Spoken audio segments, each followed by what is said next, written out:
Hey everyone, it's Mario Time 1000 and welcome, as the cat is okay, welcome to a little bit of a different video. We're taking a little break from F1, well, not completely broken from F1 content as you see there, but we're taking a little bit of a break from F1 videos because, a couple of reasons. But we're taking a break from F1 stuff, and we were taking a look at IndyCar stuff. Yes, this is not the first time I've ever looked at IndyCar stuff on this YouTube channel. I did do a video that I don't think anyone watched on the Max Chilton diecast from 2017. That was kind of a joke video anyway. It's 2 hours long. I don't think anyone's ever sit through or even skimmed through that video. But very interesting video that was. But no, we're taking a look at IndyCar stuff for real this time. And there's a couple reasons for that. Number one, I just went to the Indianapolis 500, which was arguably the best race on Memorial Day. Certainly wasn't the Monaco Grand Prix. I'm sure a lot of people are going to be mad for saying that because I'm used to making F1 stuff, not IndyCar stuff. But I went to the Indianapolis 500. I picked up a ton of crap from it. Maybe not the best investment decision, but hey, I like buying diecasts for F1, so I figured IndyCar was cool too, and it is. And I've been watching IndyCar for a while, so blah blah blah. Anyway, also I only have one more F1 diecast in my collection right now that I have not done a video on yet. One of the 2018 cars that will be in the future. I sort of want to spread things out a little bit though because I actually just got in a car accident.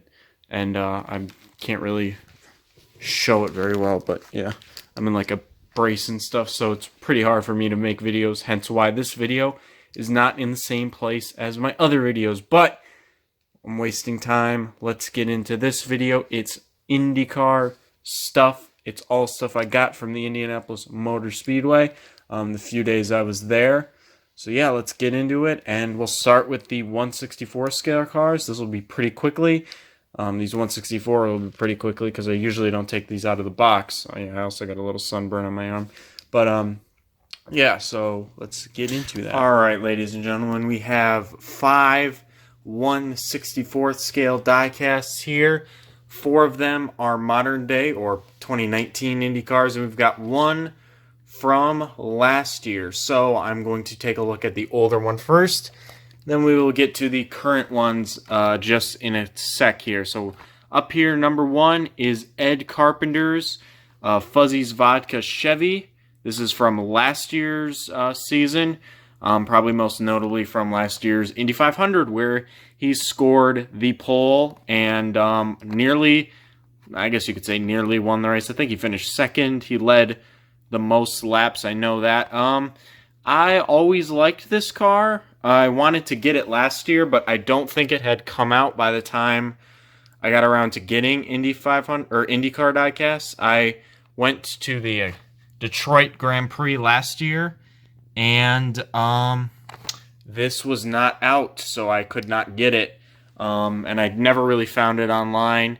I thought about getting this in the 3-pack that came with the top 3 from last year's Indy 500. I even saw it at Indianapolis Motor Speedway this time around, but ultimately I just decided to get the one car, and it's a really nice looking car. I really like the livery. The black and white looks absolutely perfect, and that logo at the top there, top of the side pod, looks really nice just looking at that now. But yeah, nice diecast I got there. They don't have Ed Carpenter's diecast from this year yet, and I don't even think it's as good as this one, so I don't know, maybe I'll pick that one up. Nice driver, bit of an underdog, I'd say. He doesn't run all the season, so that's another reason why I like him a lot. Wow.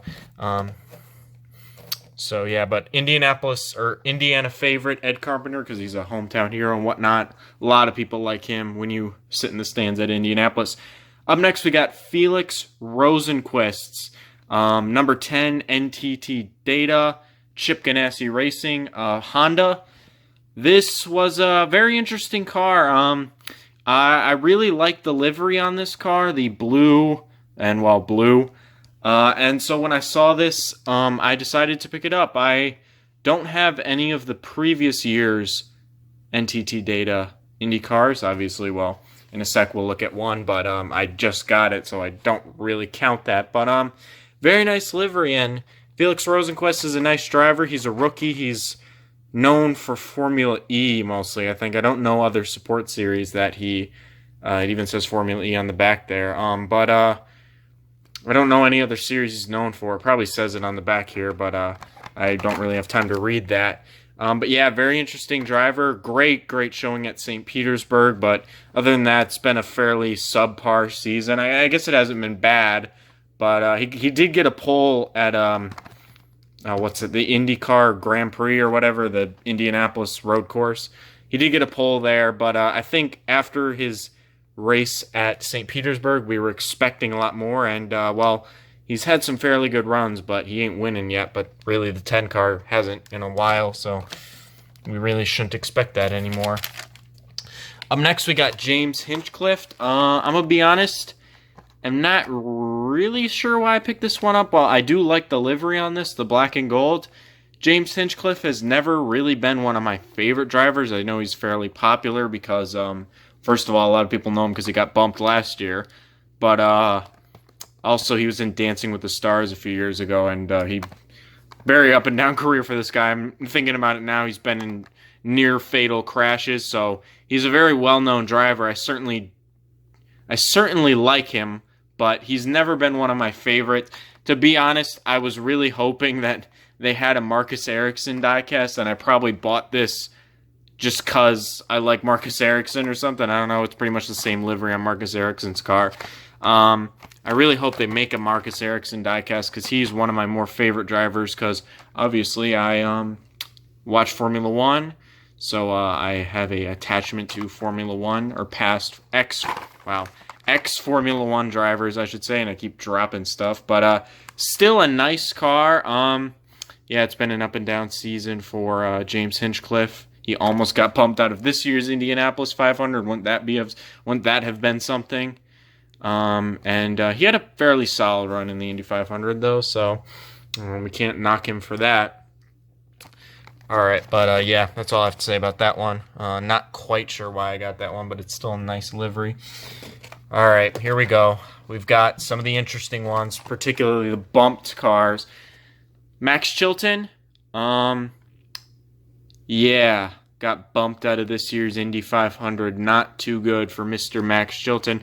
Another former F1 driver I've kind of liked Max Chilton since 2017 Indy 500, where he led the most laps. It was an underdog performance, even though he was running for a Chip Ganassi car, back when they were a 4-car team.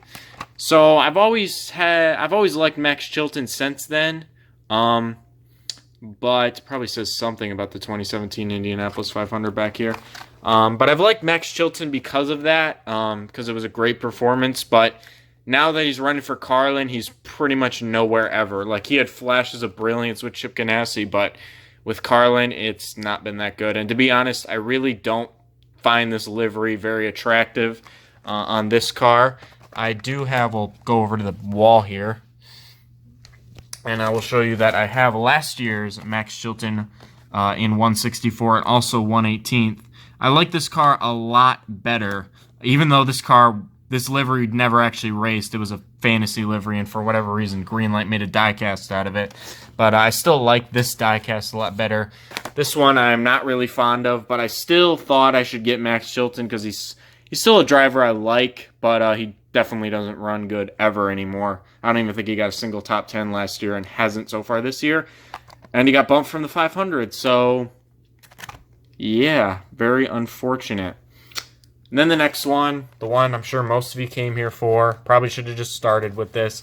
If you guys want me to make sole videos on the Fernando Alonso stuff, I probably will.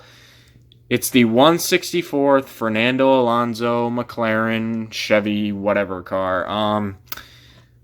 Got bumped from the 500 too, as well as Max Chilton. But here's a 2-time Formula One champion. There's a guy who never even scored any points in F1. So I guess that shows you where Carlin's at. Yeah, big mess up from McLaren this year. I gotta say, It was not a good Indy 500 month. It wasn't a good month at all for McLaren. They really messed it up. They crashed. Fernando Alonso crashed in practice, which before that they were already messing up. They had engine problems galore. They had problems in the April test, and it was just a mess for McLaren. I really do not understand how McLaren messes up all the time. Like, even in F1, they had, like I said in the Fernando Alonso diecast I just reviewed, McLaren had they were blaming Honda for a couple years, and then when Renault stepped in, they still had problems, and last year in F1 was a bad year. This year, it looks like they're finally figuring out in F1, but now in IndyCar, they're having problems with Chevy, and they're having problems with Carlin. It's just been a whole mess of problems for Fernando Alonso and McLaren, and I really think it shows that his 2017 Indy 500 was more of an Andretti car because he nearly won that race, and when it wasn't an Andretti car, he got bumped. So yeah, that's unfortunate. Didn't even mention terrible month of May for Carlin in general. I guess this is my pointer. Both of these are Carlin cars, pretty much. This is a McLaren car, but they were partnered with Carlin. Carlin only got one car of the four that they brought to Indianapolis, and the four cars that they brought to Indianapolis, only one of them made it. And that was Charlie Kimball. So yeah, disappointing year for Carlin for sure. It's not even really a small team anymore when you consider that they, brought four cars. And this car was even more of a Carlin car because the Indianapolis 500 car that Fernando Alonso attempted to qualify with was the Carlin car. It wasn't the McLaren-built car. So yeah, very disappointing month of May for Carlin. I guess I should mention, though, can't find it back here. I have Fernando Alonso's 2017 diecast. We can bring it over to the wall here. Much more of a successful Indy 500 attempt than this year because, he actually got into the race in 2017. Of course, I think only 33 cars showed up, so that was a guarantee. But he actually almost won the race until he had an engine problem. So, yeah, pretty bad year for Fernando Alonso. Very nice car, this one, though. And I still like this car. And Fernando Alonso diecasts are definitely like a given because they were 40% off in the Indianapolis 500, the Indianapolis Motor Speedway stores. Everything Fernando Alonso was related was 40% off. So even if I didn't know who he was, it probably would have been stupid for me to not have bought a Fernando Alonso diecast. But yeah, there we go. Those are all the 1/64 scale diecasts, and now we will move on to the 1/18 scale diecast. So here we go. And first things first with the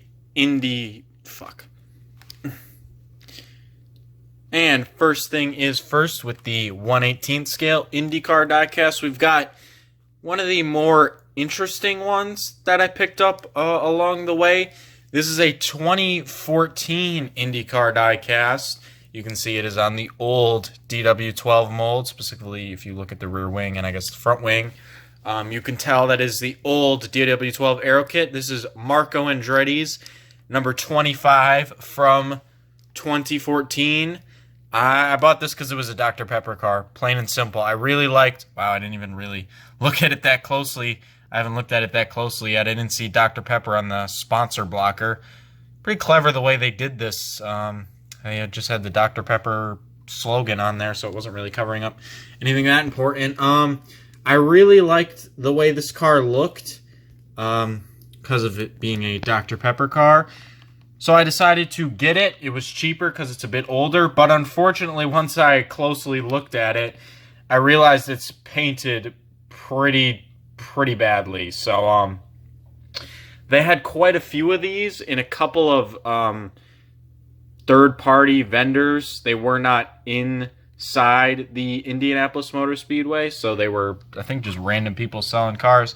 They actually had F1 stuff, but unfortunately it was stuff I already had or didn't need to get because it was really outdated. But they had a few of these. I kind of wish I looked closer at them because I would have realized this one's painted really badly, or maybe all of them were painted really badly, the Dr. Pepper cars, and that's why had so many. But yeah, not really sure. Not a whole lot to say about this car because I didn't actively watch all of the IndyCar season back in 2014. I don't even think I watched the Indy 500, even though it was the one Kurt Busch was in. So theoretically, that would have been the race I was most interested in because I was really into NASCAR back in 2014. But yeah, interesting. Marco Andretti, yeah, fairly interesting driver. Had a terrible 2019 Indy 500. In fact, he was running in the back of the field so much that every single time he passed by in last place, when he was actually never last in the Indy 500 because Colton Herta dropped out so early, the guy who was sitting behind me decided it was important to say, and Marco Andretti's running up the rear again. Just so annoying.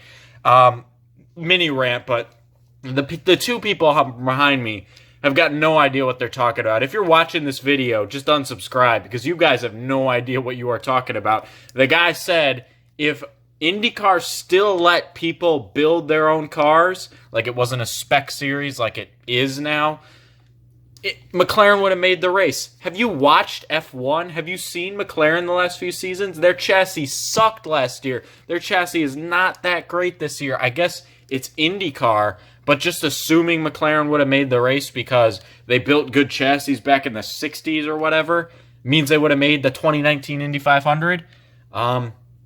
Yeah, I mean, it was a spec series and they didn't make it. So, yeah, just thanks for talking, guys. That made this Marco Andretti car get a little bit more of a spotlight than it would have been because I was pretty much done talking about it after a minute. But nice looking Dr. Pepper car. Wish it was painted a lot better. Specifically here, if you guys didn't see, yeah, the paint just doesn't really mesh very well. It is old, so maybe it just did that from sitting in the box. It's also a little messed up here. It's fine right here though. But yeah. That's the only old DW12 car that I have, so let's move on to the next car and hopefully not rant about something that doesn't actually really even matter. Moving on to the next diecast, we have another fairly interesting one. This is from 2018. As you can see, it's got the Universal Aero Kit from 2018. This is Ed Jones, NTT Data, Chip Ganassi, number 10, Honda from 2018, as I said before. Very, very interesting one that I got here. And the main reason I got it, well, there's a couple of reasons, actually. One, as I mentioned with the Felix Rosenqvist diecast, I need to talk slower, huh? I absolutely love this livery on this car and on the 10 car for a few years now. It's a very nice livery. The blue on blue together looks very, very good. I don't think there were any Felix Rosenqvist 1/18th cars from this year available yet, which is a little bit odd, but I guess he isn't that popular, so it doesn't exactly surprise me. But then again, Ed Jones wasn't that popular either, and here's the diecast, but it is a year later, so I don't know, maybe Felix Rosenqvist is down the way. I like the livery on this car, and I also like the driver in a couple of ways. So Ed Jones is a bit of an underdog by my sense of the definition. He ran for Dale Coyne Racing. I have a soft spot for drivers who kind of run okay with backfield teams, and then they get the opportunity of a lifetime to drive with one of the bigger teams, like Alex Bowman, who, if you don't know, ran for like BK Racing and Tommy Baldwin, and then got an opportunity with Hendrick, and I really like that, which is why he's my favorite NASCAR driver. But Ed Jones drove for Dale Coyne Racing, had a fairly good 2017, and then he got the opportunity with Chip Ganassi Racing in 2018, and it didn't really go well. I think he got like 2 podiums and finished worse in the points than he did with Dale Coyne Racing, or too close that it really mattered. The 10 car hasn't been good for quite a few years, so it doesn't really surprise me per se that he didn't do good, because even Tony Kanaan didn't do great in it in 2017. I think he almost got beat by Max Chilton when Max Chilton was a Chip Ganassi driver. So yeah, the 10 car didn't run too good. I still appreciate that he got to drive that car, so I picked up the diecast. Bit of an underdog, bit of a rare thing because he only drove the car for one season, so a diecast like this could be rare eventually. I don't think Ed Jones will be highly sought after. He drives for Ed Carpenter Racing and Scuderia Corsa for this year. So yeah, interesting diecast. I'm glad I could pick it up. I went over this, then maybe a Tony Kanaan that was also sponsored by this NTT Data and looked the same. I went for this one over that, mainly because of the driver, as I mentioned earlier, and also the car looks a lot better than one of the older DW12 cars, even though the Tony Kanaan probably would have been, I think Kanaan was a Honda, so I don't know if they made 1/18 scale aero kit cars for that. But yeah, nice looking car. I'm glad I got it. Certainly an interesting one nonetheless. So let's move on to the next one, which is not really a surprise. Probably one of the most popular IndyCar drivers right now, and surely will be the most popular IndyCar driver when he comes back inevitably. It's Robert Wickens. It's his 2018 Lucas Oil Schmidt-Peterson Honda. Obviously, as I said, from 2018. This was a fairly obvious one. I actually liked Robert Wickens before he got injured. I thought his performance at St. Petersburg was great last year. And obviously, he was kind of an underdog last year. I know some people stupidly say, oh, well, if they haven't had any races to prove themselves, then they're not an underdog, which is the total opposite. If they haven't had races to prove themselves, then they are an underdog. And many people might wonder why I'm bringing that up, but I've actually seen comments about that, like people saying certain drivers are not underdogs because it's only their second start. What? Are you retarded? Anyway, Robert Wickens, this is a fantastic-looking diecast. The red on this is very, very shiny. It looks absolutely terrific. This one was pretty hard to find when it first came out. So the fact that I saw a few of them at the Indianapolis Motor Speedway when I went was an absolutely must-buy. I wanted to get it when it first came out. Unfortunately, I missed it because I didn't really think about it when it first came out. But afterwards, I'm like, hey, maybe I should get that. He is one of my more favorite drivers, and I missed it online. I got the 1/64 scale diecast, which is still a nice car. Unfortunately, it is not bright red like the 1/18th. So I'm glad I was able to get, I guess we could put this over here now, because I finally looked at it.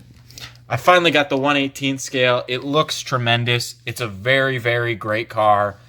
And when he comes back, dang, that's gonna be big. And hey, we're kind of the same person now because both of us got injured. Am I right, guys? Am I right? No. But when he comes back, it's going to be the biggest story in IndyCar. He's going to become the most famous, most popular, I should say, IndyCar driver.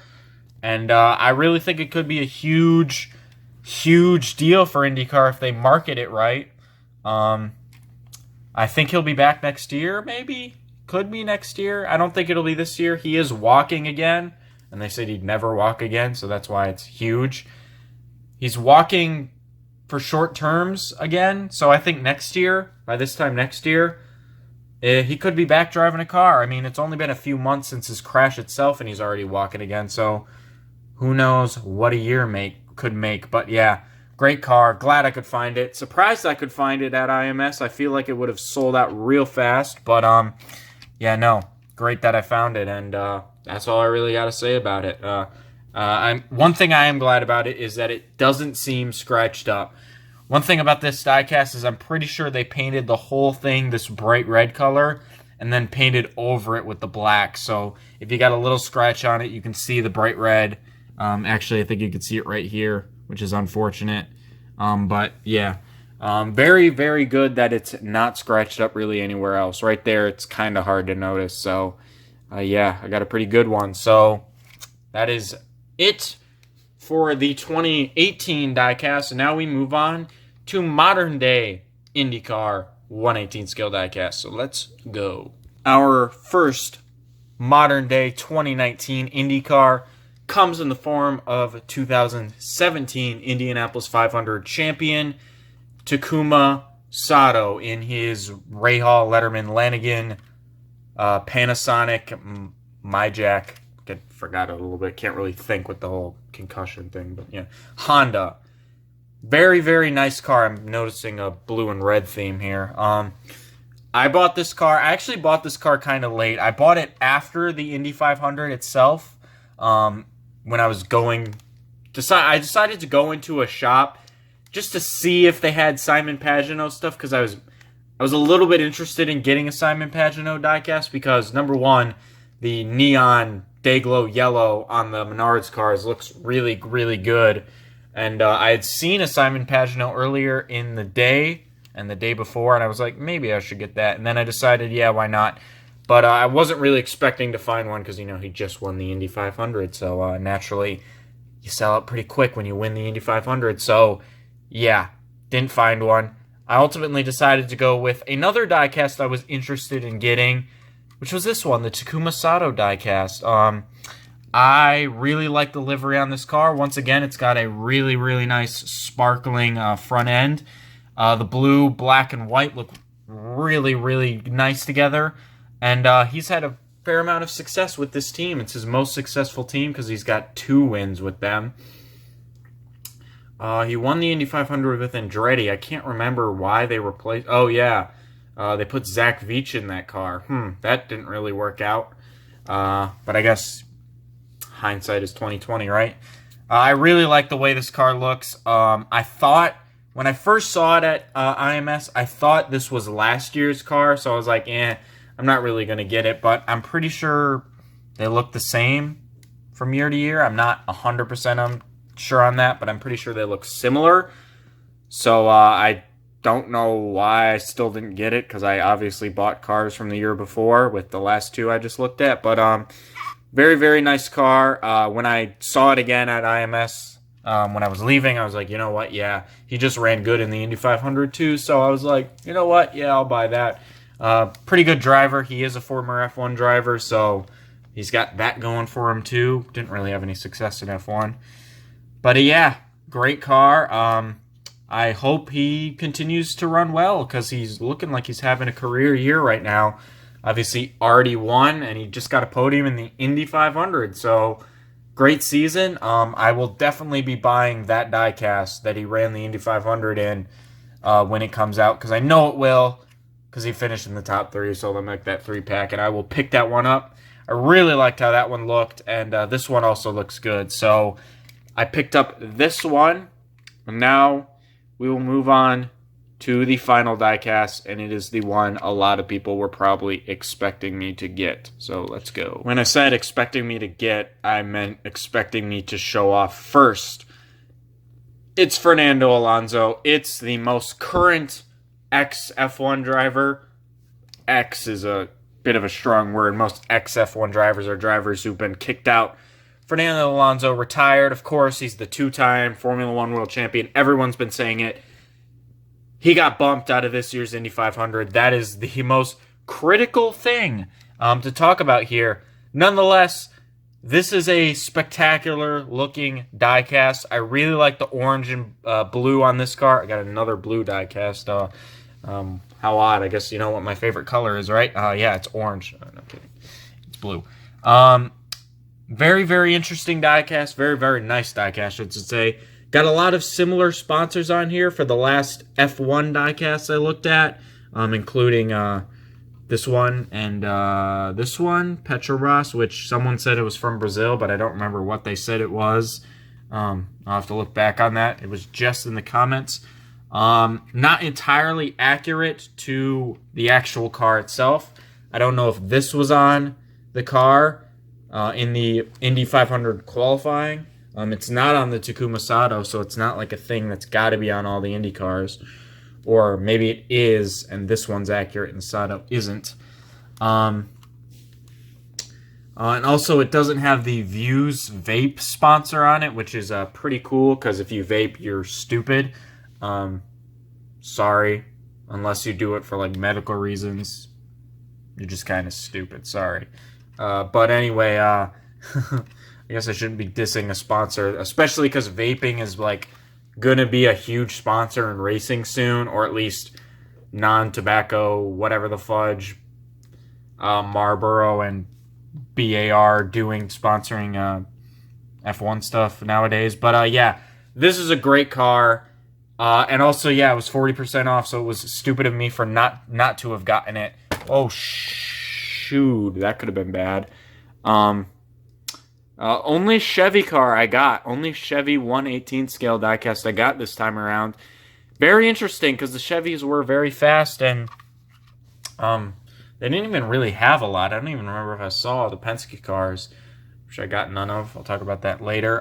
Nice thing about this car is it is on the special Indy 500 tires.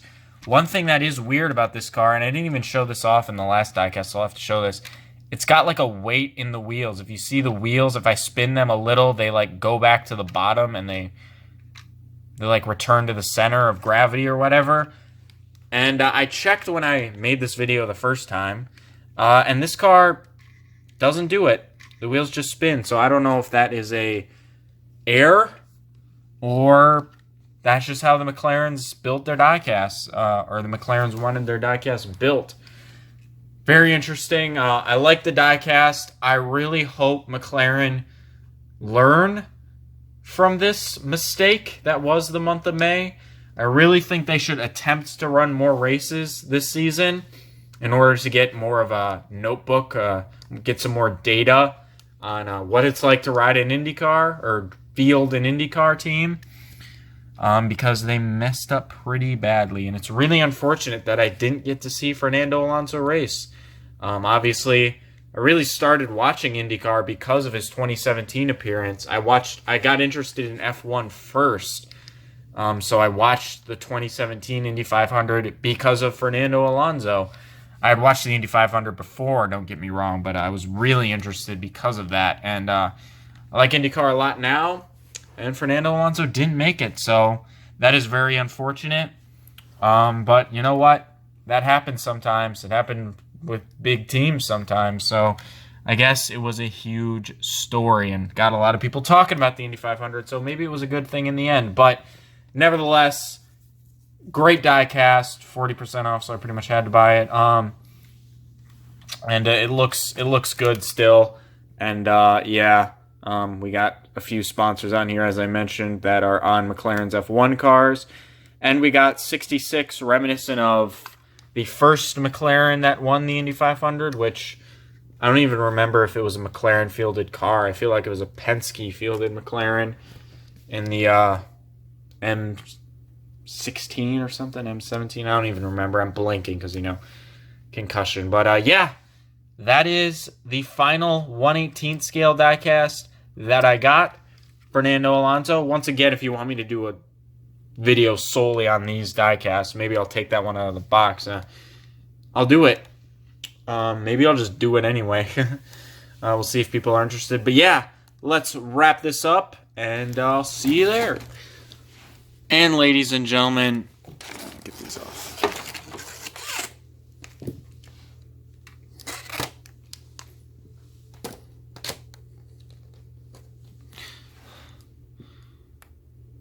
Well, ladies and gentlemen, that is it. That is my Indianapolis 500 diecast haul.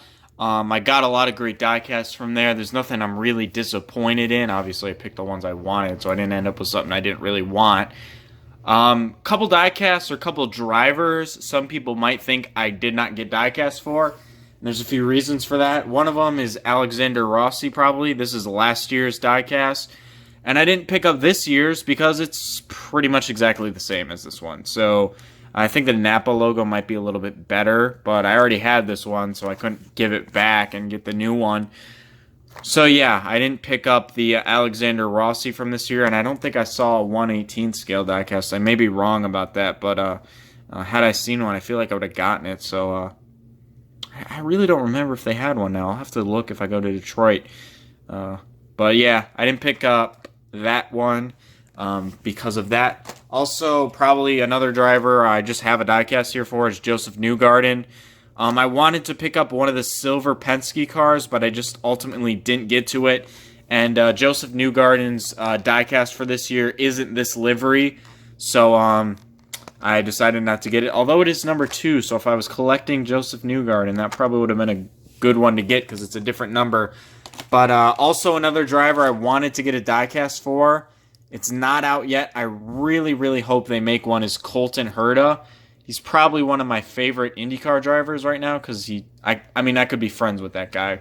From that interview he did with David Land, I really learned a lot about that guy. So, yeah, it's very, very cool driver. I hope they decide to make a diecast for him eventually because I definitely will be picking that one up. Also, Marcus Ericsson.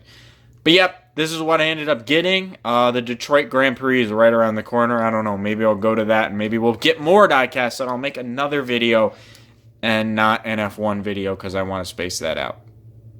But anyway, thank you guys for watching this video. Be sure to subscribe if you are interested in IndyCar or want more diecast reviews or like the F1 stuff or blah, blah, blah. Whatever. Like the video, subscribe. I'll see you in the next video, whatever it is. Hopefully I'll recover from this accident thing and we'll be back on track. So, thank you guys for watching, and I will see you in the next video.